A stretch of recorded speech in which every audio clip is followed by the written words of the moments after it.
अब शुरू होने जा रहा है देश का सबसे बड़ा मुकदमा, आपकी अदालत, रजत शर्मा के साथ।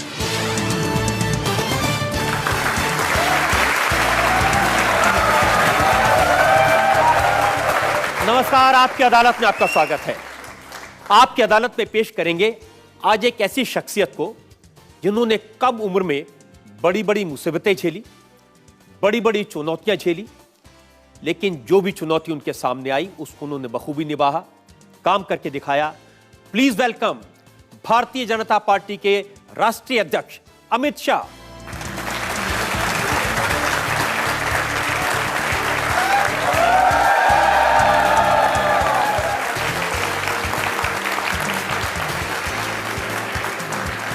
और आपकी अदालत में आज के इस खास मुकदमे में हमारे जज हैं टाइम्स ऑफ इंडिया के national editor Diwakar.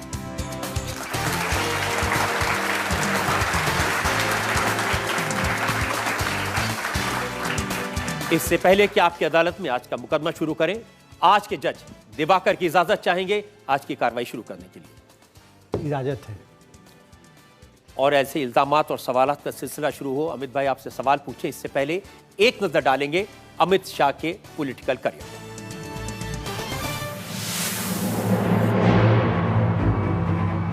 Bharatiya Janata party के राष्ट्रीय अध्यक्ष अमित शाह प्रधानमंत्री नरेंद्र मोदी के सबसे करीबी सहयोगी हैं। अमित शाह और नरेंद्र मोदी के करीबी रिश्ते 1985 में बने, जब अमित शाह आरएसएस के प्रचारक थे।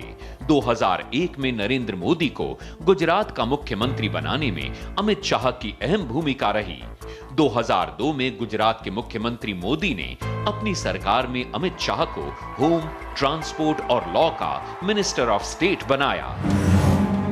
अमित शाह पर फेक एनकाउंटर के आरोप लगे और करीब 2 वर्ष तक इन्हें गुजरात से बाहर रहना पड़ा।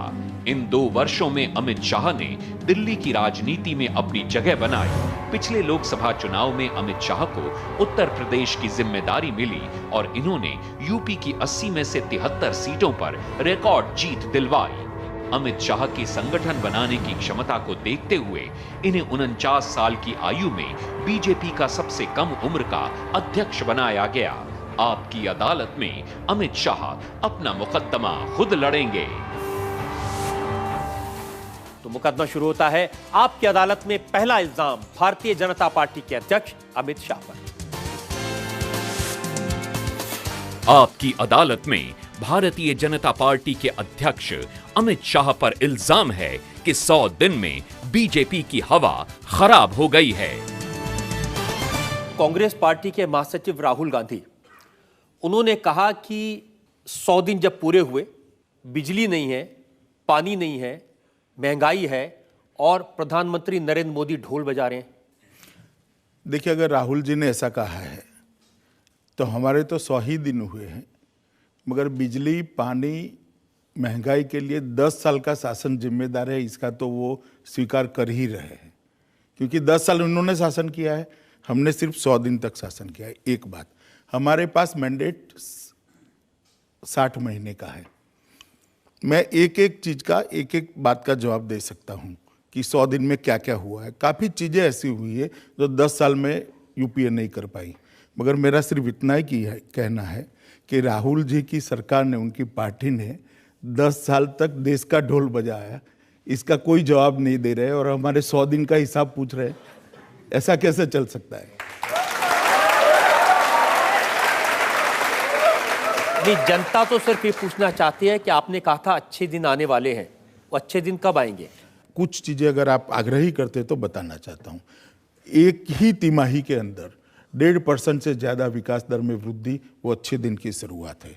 रुपया डॉलर के भाव में रुपया मजबूत होना अच्छे दिन की शुरुआत है। पेट्रोल के दाम कम होना अच्छे दिन की शुरुआत है। देश के 4.5 करोड़ लोगों को देश की अर्थव्यवस्था में एक अकाउंट अब तक 60 साल तक कांग्रेस नहीं खोल पाई थी।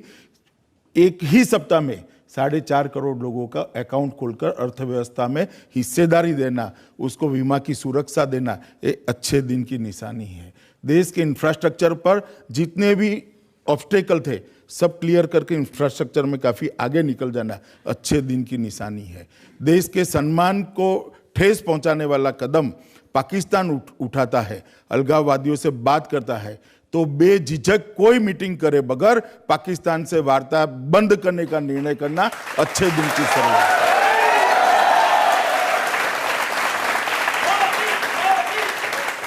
ब्रिक्स सम्मेलन में चुप होकर एक कोने में बैठने वाला हिंदुस्तान ब्रिक्स सम्मेलन को लीड करता है। ब्रिक्स बैंक की स्थापना होती है, उसमें पहला चेयरमैन हिंदुस्तान का बनता है, वो अच्छे दिन की शुरुआत है। देश भर के, दुनिया भर के देश हिंदुस्तान के प्रधानमंत्री को निमंत्रण देते हैं, वो अच्छे दिन की शुरुआत थी। एक जमाना था जब अमेरिका हमारे लिए क्या बोलता है वो यूं कर कर देखे रहते थे प्रधानमंत्री। एक जमाना आ गया जहां अमेरिका का विदेश मंत्री यहां कर कहता है सबका साथ सबका विकास अच्छी बात है। ये अच्छे दिन की बात है। जनता में से जो लोग सवाल पूछना चाहते हैं। सर, अच्छे दिन आने वाले हैं, आने वाले हैं, आने वाले हैं। सर कहीं नहीं आ रहे सर। आज दूध का रेट 50 रुपये लीटर है सर। आने वाले टाइम पे तो सर वो ज्वेलरी की शॉप पे भी मिलने वाला है। आपसे यही पूछना चाहता हूँ सर, कब ऐसा कुछ होगा? देखिए, महंगाई का जहाँ तक सवाल है, आपकी बात में एकदम सच्चाई नहीं, ऐसा मैं कहना नहीं चाहूँगा, मगर इतना निश्चित कहना चाहता हूँ कि औसतन महंगाई 7 से 9% के बीच में थी, उसको हम 5.7 तक लेकर आए हैं इतने ही दिनों में।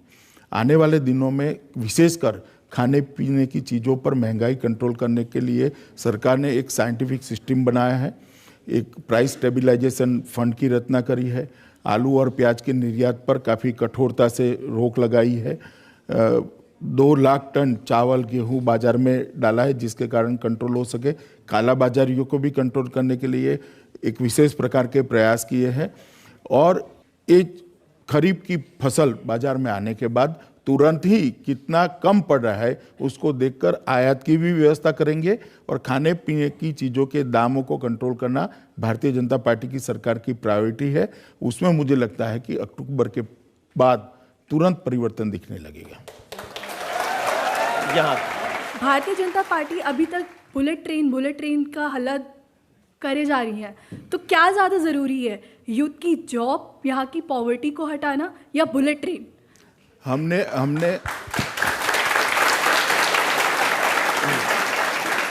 भारतीय जनता पार्टी ने कभी बुलेट ट्रेन का हो हल्ला नहीं किया, मीडिया के लोग करे। एक बात। दूसरी बात, दोनों में कोई अंतर विरोध नहीं है। इन अ वे देखा जाए तो दोनों एक दूसरे के साथ जुड़े हुए हैं, डेवलपमेंट और रोजगार। भारतीय जनता पार्टी एक संतुलित विकास में मानती है। गरीबी उन्मूलन के लिए भी जो करना है वो निश्चित उस पर ज़्यादा ध्यान दिया जा रहा है और इंफ्रास्ट्रक्चर पे भी दिया जा रहा है। और इंफ्रास्ट्रक्चर के बढ़ावे से ही रोजगारी का निर्माण होगा और देश का विकास भी होगा। दोनों में कोई अंतर विरोध नहीं है। प्रधानमंत्री जब बुलेट ट्रेन की बात करते हैं, आप मीडिया को क्यों उसका दोष देते हैं? प्रधानमंत्री जी शायद एक बार बोले होंगे, मीडिया ने 1 लाख बार दिखाया है, इसलिए मैं कह रहा हूं। अमित जी, वो कहावत है ना कि हाथ कंगन को आरसी क्या, पढ़े लिखे को फारसी क्या। 4 राज्यों में बाई इलेक्शन हुए थे, इनमें तो कांग्रेस के उम्मीदवार जीते। भारतीय जनता पार्टी ऐसी सीटें जो 24 साल से जिस सीट को नहीं हारे थे उस सीट पर हार गए। एक राजनीतिक ध्रुवीकरण हुआ है और राजनीतिक ध्रुवीकरण का तोड़ ढूंढने के पहले ही वहां पर चुनाव हुए हैं। और सबसे बड़ी बात है, क्योंकि ये चुनाव किसी सत्ता में परिवर्तन के लिए नहीं था, तो काफी बड़ा हिस्सा मतदान से दूर रहा है। जब परिवर्तन होने का चुनाव होता है तभी जनता का मूड क्या होता है वो मालूम पड़ता है। मैं फर्क समझाता हूँ।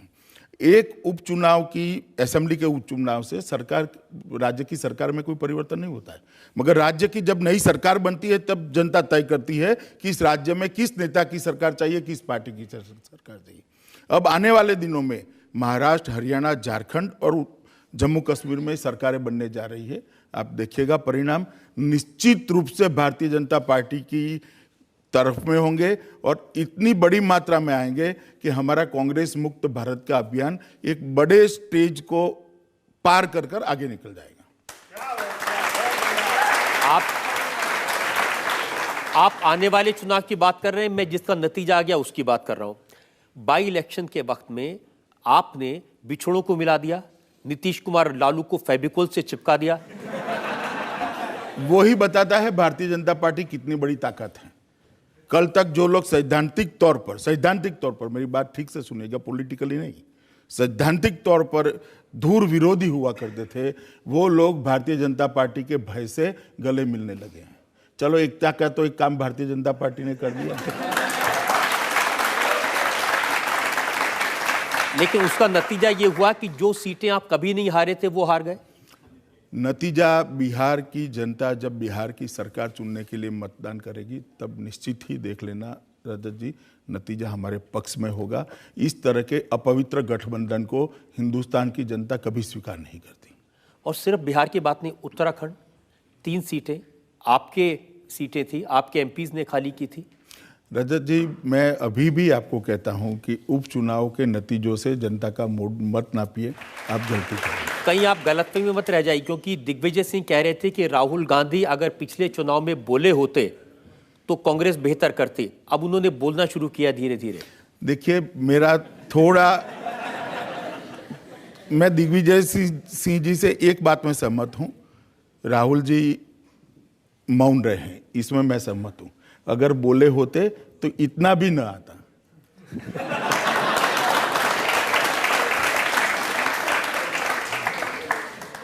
अमित जी, राजनीतिक स्थिति जिस तरह से बदल रही है उसको लेकर बहुत सारे इल्जामात, सवालात मेरे पास में हैं। हम एक ब्रेक रुकेंगे और ब्रेक के बाद आपकी अदालत में अमित शाह पर इल्जामात और सवालात का एक और प्रधानमंत्री की सभा में मुख्यमंत्री हुडा आते हैं और उनकी हुटिंग होती है। 10 साल के भ्रष्ट शासन के बाद हुडा के लिए तालियां बजवाने की व्यवस्था भारतीय जनता पार्टी करे।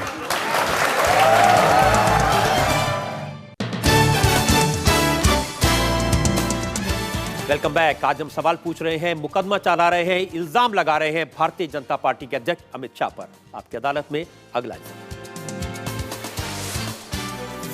आपकी अदालत में भारतीय जनता पार्टी के अध्यक्ष अमित शाह पर आरोप है कि आप जोड़ तोड़ की राजनीति कर रहे हैं। अमित जी, सब लोग कहते हैं कि अमित शाह का एक ही नारा है, दूसरी पार्टियां तोड़ो और अपनी में उनके नेता जोड़ो।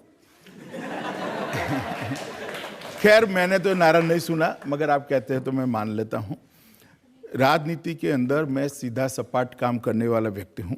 मैं मेरी पार्टी के विचार को लेकर जाता हूं, मेरे संगठन को मजबूत करता हूं, और स्थिति ऐसी होती है कि और पार्टियों की स्थिति जब निर्बल होती है तो वहां पर जो अच्छे लोग हैं वो भारतीय जनता पार्टी के साथ जुड़ना चाहते हैं, तो उसमें मुझे आज भी कोई परहेज नहीं है।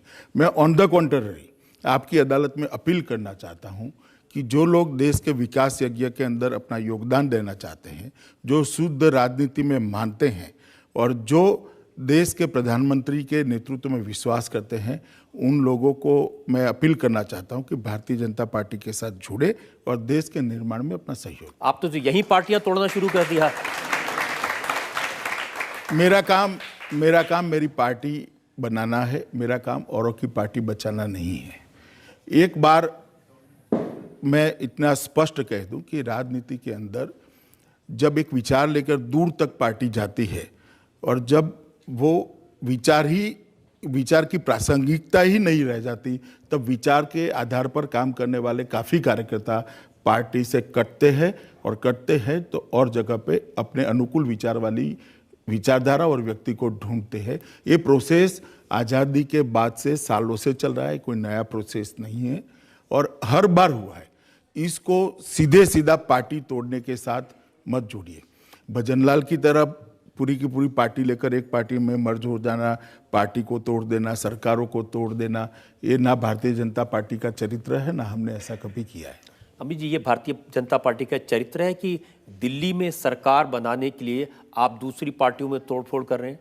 देखिए, दिल्ली मेजॉरिटी नहीं है तो भी सरकार बनाने के चक्कर में दिल्ली में सरकार बनाने का हम तोड़फोड़ करें वो तो पहले आपके दिमाग में है।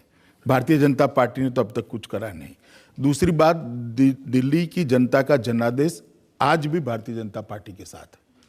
सबसे बड़ी पार्टी उभर कर हम आए, साथ की साथ दिल्ली की लोकसभा हम जीते अब चुनाव टालने के लिए दिल्ली के जनप्रतिनिधि अगर कोई निर्णय करते हैं तो इसमें भारतीय जनता पार्टी कोई ऐसी स्थिति में नहीं है कि सरकार बनाने के लिए 35 एमएलए चाहिए, हमारे पास 5 है और 30 कहीं से खरीद कर ला रहे।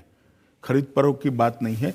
चुनाव सब लोग टालना चाहते हैं क्योंकि अभी अभी 2 चुनाव हुए, दोनों चुनाव विधानसभा और लोकसभा, और दोनों का मैंडेट जनादेश भारतीय जनता पार्टी के पक्ष में। लेकिन भारतीय जनता पार्टी के पास में सरकार बनाने लायक एमएलए नहीं है, तो जाहिर है दूसरी पार्टियों से तोड़कर मेजोरिटी साबित की जाएगी। तोड़ने की जरूरत नहीं होती, कोई पार्टी खुद ही सपोर्ट कर सकती है। और इस मेजोरिटी नहीं है, हम तोड़ना नहीं चाहते, इसलिए तो अब तक सरकार नहीं बनी, वरना कब की बन चुकी होती।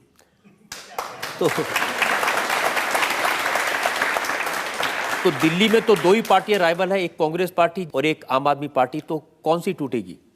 कोई पार्टी टूटेगी ऐसा मेरा कहना ही नहीं है रजत जी, कोई पार्टी टूटेगी ऐसा मेरा कहना ही नहीं है।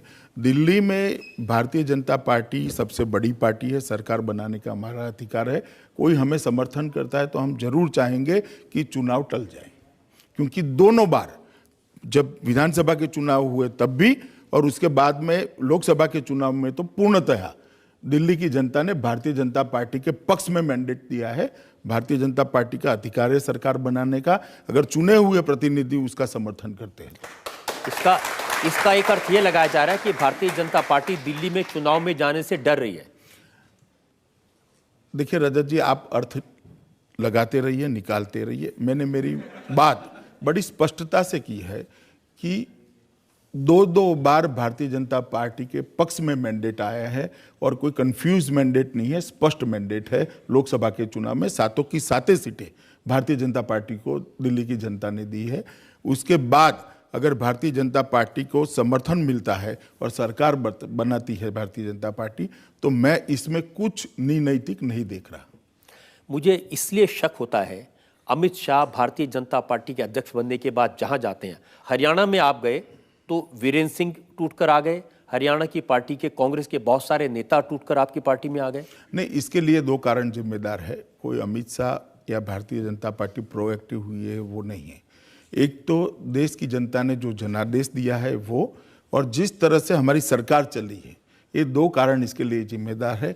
काफ़ी बड़ी मात्रा में देश भर से राजनीतिक क्षेत्र में काम करने वाले अच्छे लोग भारतीय जनता पार्टी के साथ जुड़ना चाहते हैं, और मैं आज भी कोई कंफ्यूजन के बगैर कहता हूं, जो अच्छे लोग भारतीय जनता पार्टी के साथ जुड़ना चाहते हैं उनका मैं स्वागत करता हूं। ये क्यों होता है कि आप जहां जाते हैं, अब मुंबई में आप गए तो नेशनलिस्ट कांग्रेस पार्टी के लोग, कांग्रेस के लोग, बड़े बड़े नेता पार्टियां छोड़कर। रजत जी देखिए, मैं जब जाता हूं तब क्यों जोड़ते हैं उसमें आप मत पड़िए। आप एनसीपी और कांग्रेस के लोगों को पूछिए कि आपके नेता आपकी पार्टी छोड़कर क्यों जा रहे हैं। लेकिन ये क्या हुआ कि वो लोग जब तक कांग्रेस में है तब तक बुरे रहेंगे और भारतीय जनता पार्टी में आ जाएंगे तो वो अच्छे हो जाएंगे। हमने कभी उनको बुरा नहीं कहा, कांग्रेस के शासन को बुरा कहा है। मैंने कभी मेरे जीवन में किसी भी व्यक्ति को बुरा नहीं कहा।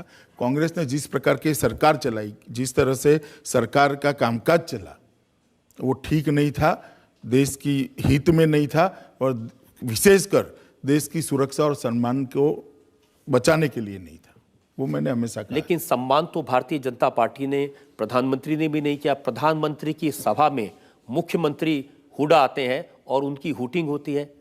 रजत जी, आप ऐसी अपेक्षा करते हैं कि हुडा के 10 साल के भ्रष्ट शासन के बाद हुडा के लिए तालियां बजवाने की व्यवस्था भारतीय जनता पार्टी करे?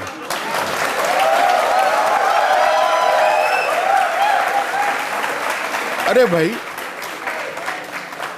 भारतीय जनता पार्टी की सरकार का कार्यक्रम था, भारत सरकार का कार्यक्रम था, हमने उनको मंच दिया, काफी लोग सुनने के लिए आए। अब वो हुटिंग करते हैं तो मैं कैसे हाथ बांध सकता हूं उनका? लेकिन उनके काम ही जिम्मेदार है उनकी हुटिंग के लिए। लेकिन एक जगह होता तो बात समझ में आती। झारखंड में हेमंत सोरेन, उनकी भी हुटिंग उसी अंदाज में जनता ने की। ये तो सुनियोजित लगता है। बिल्कुल नहीं, मगर आप इसका मतलब ये निकलता है कि उनको सुनने के लिए कोई आता ही नहीं, सब मोदी को सुनने के लिए ही आते हैं।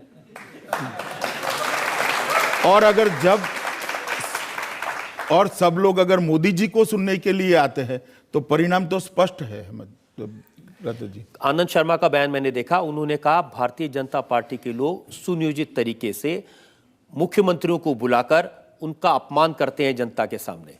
देखिए, शर्मा जी के बयान पर मैं कोई टिप्पणी करना नहीं चाहता। मैं इतना ही कहता हूं कि हम सबको सम्मान देकर फेडरल स्ट्रक्चर की संघीय ढांचे की भावना का सम्मान कर कर मंच साझा करते हैं। इनके लिए ताली बजाने की व्यवस्था कम से कम भारतीय जनता पार्टी नहीं कर सकती।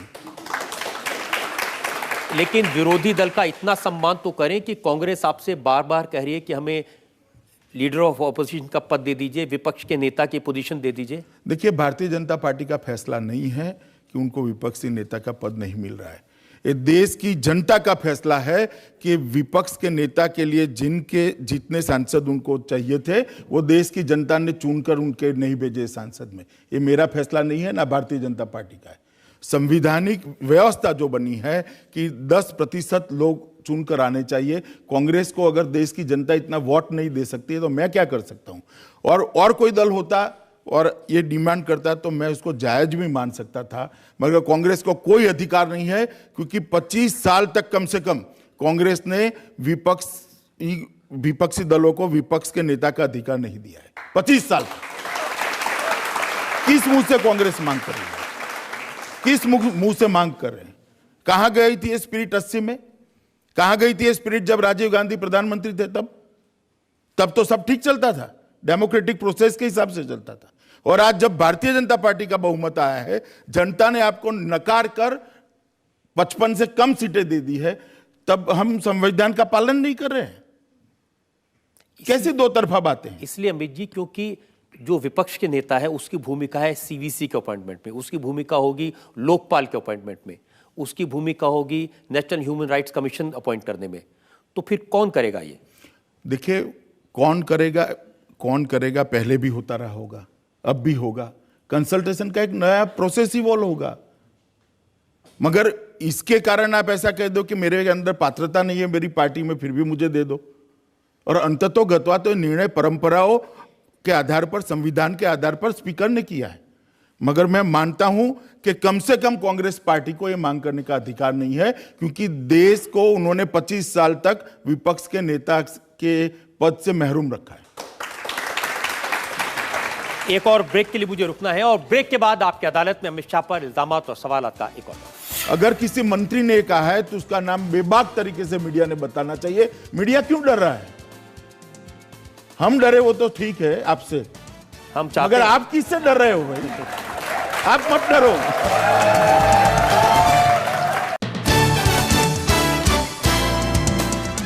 Welcome back. आपकी अदालत में आज हमारे मेहमान हैं भारतीय जनता पार्टी के राष्ट्रीय अध्यक्ष अमित शाह। आपकी अदालत में अगला इल्जाम। आपकी अदालत में भारतीय जनता पार्टी के अध्यक्ष अमित शाह पर आरोप है कि ये पार्टी के नेताओं के झगड़े नहीं रोक पाए। अमित जी, बचपन में मैंने पढ़ा कि स्कूल में एक नाटक था, उसका नाम था पापानो पक्ष पलटो, गुजराती में। उसमें आपने एक्टिंग की थी। आप पिता की एक्टिंग कर रहे थे और 6 बिगड़े हुए बच्चे थे जिनको अच्छे से संभाला था आपने। नहीं, सच बात है। मैंने नाटक में हिस्सा भी दिया था और राज्य स्तर का पुरस्कार भी मुझे मिला था। तो वो पुरस्कार जीतने वाला जो रोल आपने किया था, पार्टी में नहीं कर पा रहे, बहुत सारे बिगड़े बच्चे हैं, किसी को कंट्रोल नहीं कर पा रहे।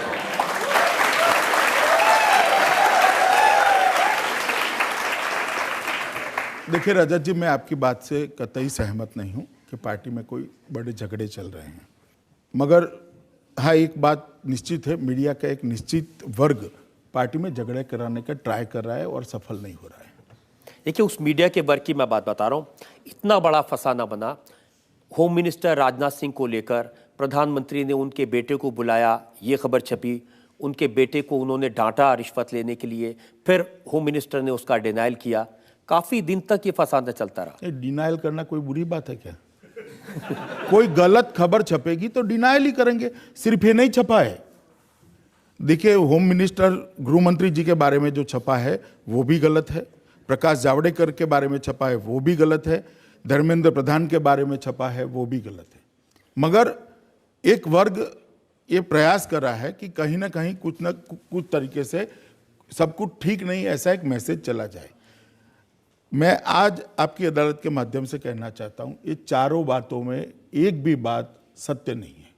अब आप कहेंगे कि आपको डिनायल देना पड़ा। मैं सत्य हकीकत बता मैं इसलिए कह रहा हूं क्योंकि जिम्मेदार अखबार ये लिखते हैं, ये खबरें सरकार के मंत्री ही उड़ाते हैं। राजनाथ सिंह सरकार के एक सीनियर मिनिस्टर से नाराज है। अगर अखबार इतने जिम्मेदार है तो उन्होंने मंत्री का नाम छापना चाहिए, और झगड़ा बढ़ जाएगा मंत्री का नाम छापने। वो झगड़ा मुझ पर छोड़ दीजिए ना, मैं नाप लूंगा झगड़े को। मैं कहता हूं अगर ये अखबार जो लिखता है वो जिम्मेदार है तो मंत्री का नाम उन्होंने छापना चाहिए। आप कह रहे हैं कि प्रकाश जावड़ेकर को कोई फोन नहीं गया ये कहने के लिए कि आप टी शर्ट और जींस में क्यों पहनकर क्यों जा रहे हैं? जी नहीं, कोई फोन नहीं गया। आप कह रहे हैं प्रधान को इस बात के लिए प्रधानमंत्री कोई फोन नहीं गया आप फला आदमी से क्यों मिल रहे हैं? जी नहीं। तो ये बातें निकलती कहां से, उड़ती कहां से, इतनी सारी बातें? अब मैं मेरी ऊर्जा इसमें क्यों गंवाऊं कि कौन अफवाह फैला रहा है। मेरा काम यह है कि अफवाह फैलती है तो उसका खंडन करना, जो मैंने कर दिया था। और ये भी गलत है कि नितिन गडकरी के घर में से जासूसी के उपकरण मिले थे, कोई उनकी बात सुन रहा था? नितिन जी ने इसको डिनाई कर दिया है, ऑलरेडी कर दिया है। लेकिन कोई ना कोई वजह तो होगी ना, इतनी सारी बातें इतने से कम वक्त में। कोई वजह नहीं है, इसीलिए वजह खड़े करने के लिए ही बातें फैलाई जा रही। अगर वजह मिल जाती तो वही बात सच्ची बात ही छपती। सच्ची बात कुछ है नहीं, इसलिए गलत बातें छप रही। मैं तो ये कहीं पढ़ रहा था कि एक राजस्थान के कोई धर्म गुरु थे, उसने आपसे कभी ये कहा था कि अगर आप ऊंट की पीठ पर बैठकर भी चलोगे तो भी कुत्ता आपको काट सकता है। नहीं, मगर ये अफवाहें जो फैल रही है मेरे बारे में नहीं फैल रही है। मेरी पार्टी के अंदर एक काल्पनिक झगड़ा कराने के लिए फैल रही है। और मैं आपकी अदालत के माध्यम से लोगों को भी कहना चाहता हूं कि इस तरह की बातों में मत आइए। जो अखबार जिम्मेदार है उसने अपनी खबर का सोर्स छापना चाहिए। अखबारों से भी अब लोकतंत्र में जिम्मेदारी तय करने का समय आ गया है कि अफवाहें न अखबारों में छापें। अगर वो लोग घटना को छापते हैं तो उसका सोर्स भी उन्होंने छापना चाहिए। अगर मीडिया ऐसा नहीं करेगा तो उसकी भी आप गर्दन पकड़ेंगे, नकेल कसेंगे? मैं नहीं पकड़ूंगा, जनता आप पर भरोसा नहीं करेगी।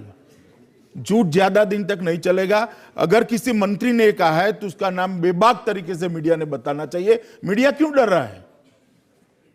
हम डरे वो तो ठीक है आपसे, हम चाहते मगर आप किससे डर रहे हो भाई?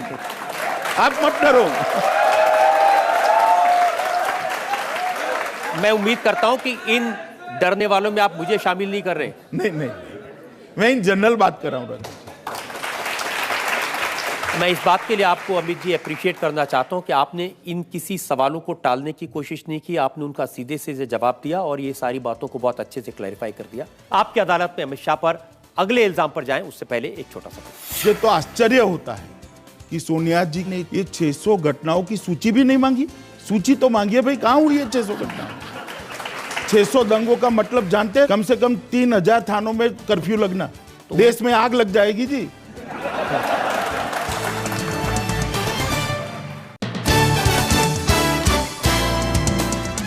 Welcome back.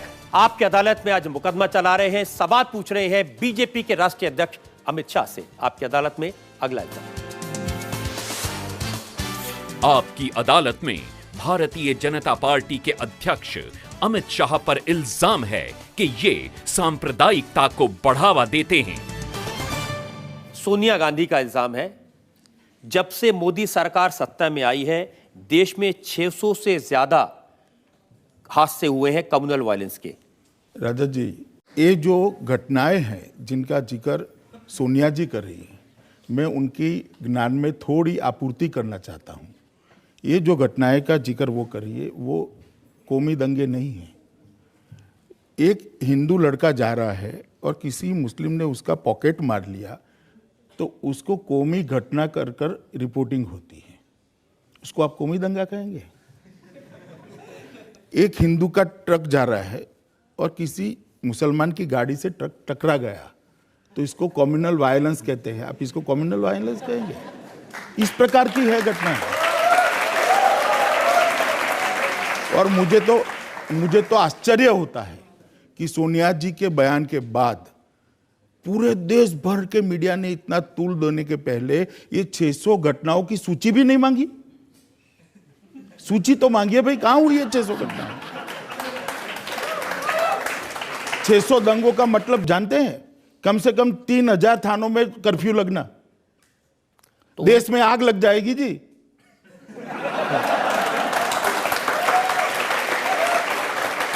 तो सोनिया जी को दंगों का मतलब मालूम नहीं है या जानबूझ के ऐसा कह रही हैं? नहीं, ये जो घटनाएं रिपोर्ट होती है गृह मंत्रालय में, मैं भी गृह मंत्री रहा हूं, 2 अलग अलग धर्म के लोगों के बीच में कोई सीआरपीसी कहीं पर लगाने की बात आती है तो उसका एक अलग से रिपोर्टिंग होता है। ये रिपोर्टिंग सिस्टम है, वो इसलिए है कि इसके कारण मतलब कौमी भावनाएं फैल न जाए, संवेदनशील घटना न बन जाए, इसके प्रिकॉशन लेने के लिए ये रिपोर्टिंग सिस्टम है।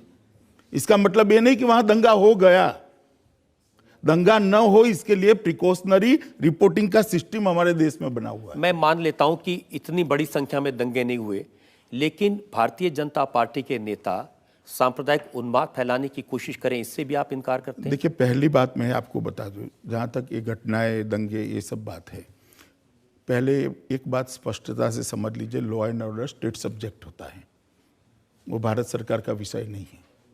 उत्तर प्रदेश में अगर सांप्रदायिक घटनाएं बढ़ती है तो उत्तर प्रदेश की सरकार इसके लिए जिम्मेदार है, भारतीय जनता पार्टी की सरकार, केंद्र की सरकार। उत्तर प्रदेश सरकार ही कह रही है कि भारतीय जनता पार्टी के लोग या दंगा फैला रहे हैं। वो योगी आदित्यनाथ का उदाहरण देते हैं, जो कहते हैं कि अगर एक मुसलमान मारेंगे तो हम 100 मारेंगे। ऐसा नहीं कहा योगी जी ने, अगर रिकॉर्डिंग है तो आप चला लीजिए। जब वो आए थे तो मैंने उनको पूरी रिकॉर्डिंग सुनाई थी, उन्होंने इस ऐसा बात नहीं, को माना। मारने की बात नहीं करी थी उन्होंने एक धर्म परिवर्तन के लिए बात करी थी, मानने की बात नहीं करी थी। जहां तक उत्तर प्रदेश का सवाल है, मैं रजत जी आपके माध्यम से, आपके कार्यक्रम के माध्यम से देश भर के मीडिया कर्मियों से और मीडिया हाउसेस से रिक्वेस्ट करना चाहता हूं कि उत्तर प्रदेश में जाकर उत्तर प्रदेश का प्रशासन किस तरह से चलता है उसको एक बार डिटेल न्यूट्रल स्टडी कीजिए।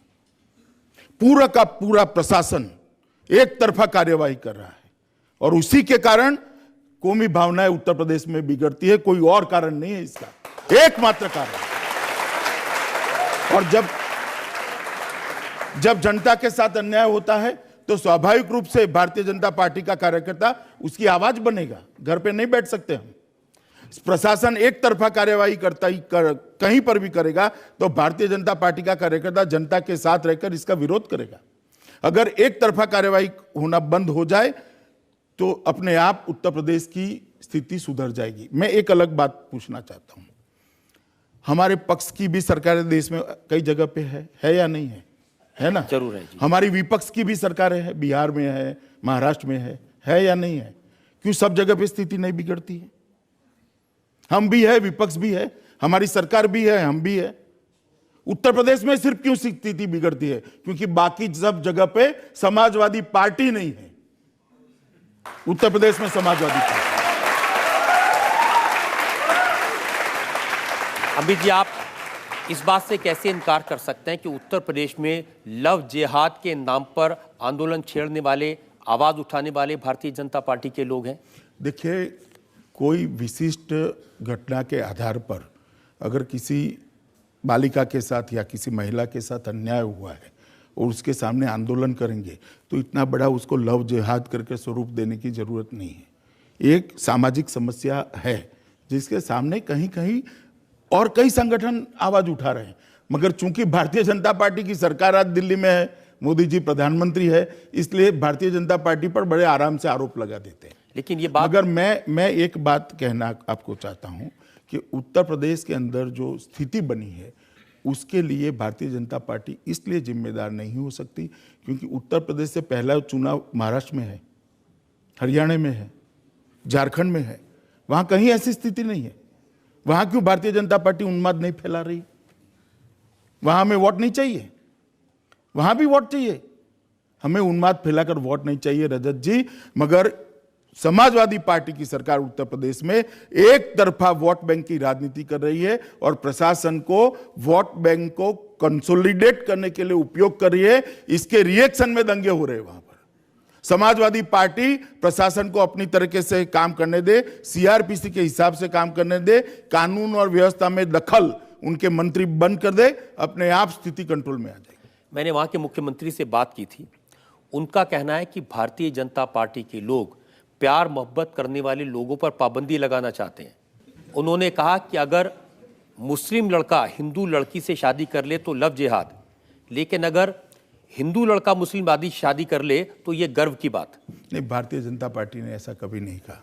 लेकिन उनका इल्ज़ाम यह है कि चूंकि इलेक्शन आने वाले हैं, 10 सीटों पर बाई इलेक्शन है, अमित शाह भारतीय जनता पार्टी अध्यक्ष हैं, यूपी हर हालत में जीतना है तो यहाँ गड़बड़ करो। यूपी जीतने के लिए हमारे पास सबसे बड़ी अगर कोई बात है तो उनका कुशासन है और अव्यवस्था है, और कोई चीज की जरूरत हमें है ही नहीं। यूपी अपने आप वो हारने वाला है। आने वाले दिनों में देख लीजिएगा, उत्तर प्रदेश के अंदर बहुत बड़े बहुमत से आज तक के सबसे ज्यादा मार्जिन से सरकार बनेगी और वो भारतीय जनता पार्टी की बनेगी। इसके लिए कोई कौमी दंगे फैलाने की जरूरत नहीं है, मगर अपने वोट बैंक को कंसोलिडेट करने के लिए समाजवादी पार्टी एक तरफा प्रशासन में दखल दे रही है, इसके कारण कौमी दंगे। अमित जी, हम पर आप पर हर तरह के इल्जाम लगाए, राजनीति से जुड़े हुए, कम्युनिज्म से जुड़े हुए, विरोधी दल क्या कहते हैं उनके बारे में। हम एक ब्रेक के रुकेंगे और ब्रेक के बाद सुनेंगे आपकी अदालत में आज के जज दिवाकर का फैसला आज के मुकदमे पर।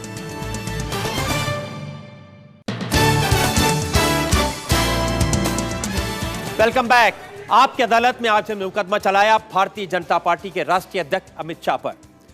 अमित शाह से हमने पूछा देश की जनता की अपेक्षाओं के बारे में, उन सपनों के बारे में जो नरेंद्र मोदी ने जनता को दिखाए थे। अमित शाह से पूछा उनकी पार्टी पर लगने वाले इल्जामात के बारे में, जोड़ तोड़ की राजनीति के बारे में। अब वक्त है आपकी अदालत में आज के जज टाइम्स ऑफ इंडिया के एडिटर दिवाकर के फैसले का। ब्रिटेन के एक पूर्व प्रधानमंत्री ने ठीक ही कहा था कि राजनीति में एक सप्ताह भी काफ़ी लंबा काल हो सकता है। महज कुछ वर्ष पहले श्री अमित शाह जी को आरोपों का सामना करना पड़ रहा था, मुकदमों से जूझना पड़ रहा था और यहाँ तक कि इनको अपना राज्य, अपना घर छोड़ देना पड़ा, पर ये झुके नहीं। उस संकट को इन्होंने एक अवसर में बदला और आज हम इनको एक चाणक्य और बहुत सारी चीज़ों के तौर पे देख रहे हैं। यूपी में इनके नेतृत्व में भाजपा को जो सफलता मिली 80 में से 73 सीटों को जीतने में, उसके चलते ही भाजपा आज सरकार बना पाई। लेकिन यह सफलता जो मिली यह इनके लिए एक चुनौती भी है। भाजपा के सबसे युवा अध्यक्ष के तौर पे इनका प्रदर्शन कैसा होता है, इसकी जांच इन्हीं के द्वारा किए गए स्थापित रिकॉर्ड के आधार पे होगी।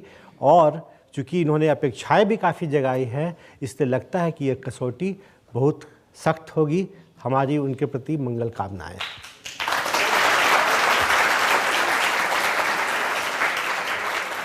ये बात सही है, अमित शाह पर बहुत जिम्मेदारी है। आने वाले दिनों में अपनी जिम्मेदारी का वो बेहतर तरीके से निर्वाह करें। देश की जनता की जो अपेक्षाएं हैं, जो वादे हैं, उनको पूरा करने की कोशिश करें।